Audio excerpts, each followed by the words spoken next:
America के Los Angeles में जंगल में लगी आग ने कहर बरपाना जारी रखा है।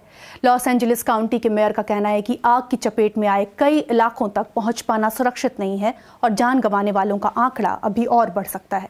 मौसम वैज्ञानिकों ने चेतावनी दी है कि अभी और तेज हवाएं चल सकती हैं, जो आग को और ज्यादा भड़का सकती हैं।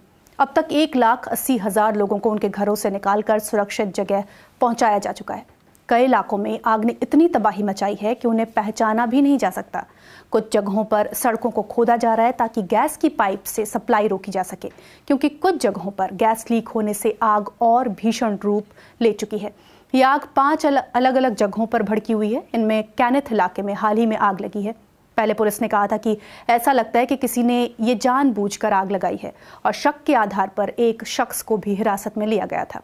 मगर अग्निशमन विभाग के चीफ ने बीबीसी को बताया है कि भले ही अभी जांच जारी है, लेकिन अभी तक ऐसे कोई भी सबूत नहीं मिले हैं जो ये बताएं कि ये जानबूझकर आग लगाए गए हैं। कुछ जगहों पर लूटपाट की खबरें आने के बाद अमेरिकी सेना की रिजर्व फोर्स नेशनल गार्ड्स की भी तैनाती की गई है। अधिकारियों का कहना है कि अब तक कम से कम 10,000 घर और दूसरी इमारतें या तो पूरी तरह तबाह हो गई या उन्हें नुकसान पहुंचा है। एक्यूवेदर का अनुमान है कि अब तक 135 से $150 अरब का नुकसान हो चुका है। लॉस एंजलिस के अधिकारियों का कहना है कि जंगलों की आग में हजारों घर और कई मकान, दुकानें तबाह हो गईं। आग की वजह से पूरा इलाका राख में तब्दील हो गया है। मरने वालों की संख्या बढ़कर 10 हो गई है। पिछली 3 रात से लगी हुई ये आग है और बीच में हवाएं कम तो हुई तो आग बुझाने वालों को थोड़ी राहत मिली। देखिए बीबीसी संवाददाता हेलेना हम्फ्री की रिपोर्ट। मैंने न्यूज़ पर इस घर को जलते हुए देखा। यह काफी खूबसूरत घर था। यहाँ काफी अच्छा समय गुजरा है। यहाँ हुई तबाही को शब्दों में बयां करना मुश्किल है, लेकिन एलए काउंटी के शेरिफ ने इसे बेबाकी से बताया।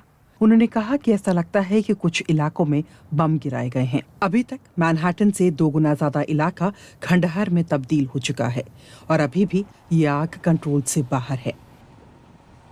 दुर्भाग्य से वेस्ट हिल्स में एक नई आग लगी है जो वेंचुरा काउंटी तक पहुंच गई है और हम मानकर चल रहे हैं कि तेज हवाओं के कारण ये आग तेजी से फैलेगी। ये एक चेतावनी है कि यहाँ स्थिति जल्द ही बदल सकती है।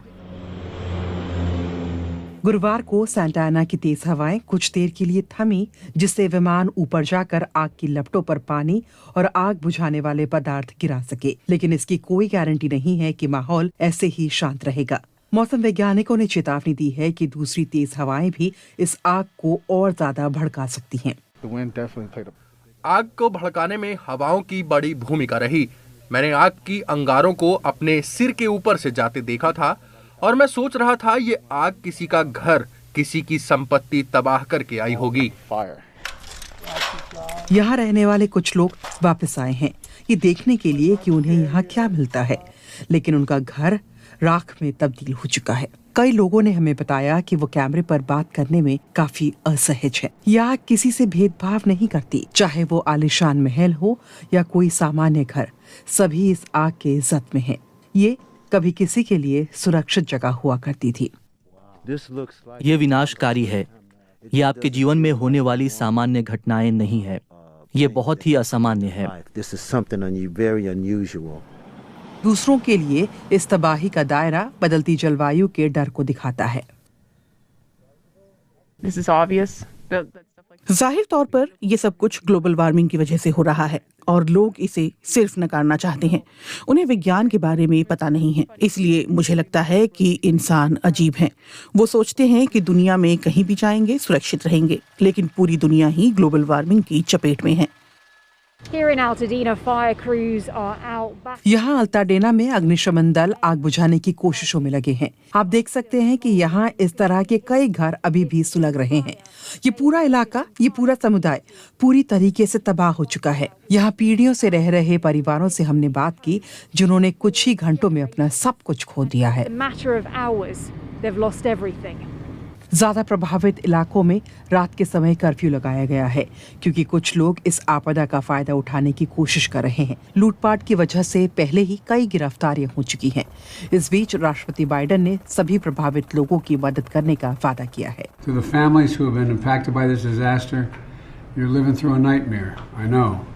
And I promise you, we're going to help you get through this and eventually recover and rebuild.